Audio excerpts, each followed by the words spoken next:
रामराम मंडळी, आज आम्ही चाललो होतो डहाणूला. आता तुम्हाला सगळ्यांना प्रश्न पडला असेल, ह्यो लालबाग सोडून डहाणूला कशाला निघालोय. मी तर तिकडं पहिल्यांदाच निघालोय, मलाही माहित नाही मी कशाला निघालोय. पण तिकडं असं समजलंय की बीच आहे आणि फिरायला आपण इच्छुक असतोय, त्यामुळे आम्ही निघालोय. गाडीला घेतली धुवून, आतून बाहेरून चकाचक करून घेतली, गाडीला मारला स्टार्टर आणि निघालो आम्ही माहीमच्या दिशेने. कारण की आपल्याला माहीम, बँड्रा, अंधेरी, विरार असं करून आपल्याला गोलवडला पोहोचायचं होतं. गोलवडला एक दिवस आपल्याला स्टे करायचा होता, त्यामुळे आपण त्या साईडला निघालोय. गाडी चालवत असताना ट्रॅफिक जास्त लागलं, मग आला होता कंटाळ. मग गाडी थांबवली फाउंटन सिटीला. तिकडे गेल्यावरती आम्ही कॉफीचा मारला झुरका, अंगामध्ये आली तरतरी. पुन्हा म्हटलं गेलो गाडी बशी, गाडीला मारला स्टार्टर आणि थेट निघालो आम्ही गोलवडच्या दिशेने.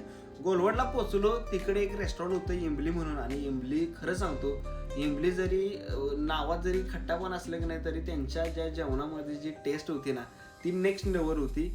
आणि फॅमिलीसाठी बसायची जागा ही उत्तम होती, कडक सर्व्हिस होती, नाद करायचं नाही, आणि गार लागत होतं जोरात. त्यामुळं काय चिकन गरम गरम खायला जी मजा आली की नाही तिकडे जोरातच हो. मित्रांनो, मी भरपूर सारे व्हिडिओज काढले. तुम्ही माझ्या यूट्यूब चॅनलला म्हणजे स्ट्रगलर दादा यूट्यूब चॅनलला सबस्क्राईब करा, लाईक करा, शेअर करा. भेटूया नेक्स्ट व्हिडिओमध्ये. धन्यवाद. राम राम.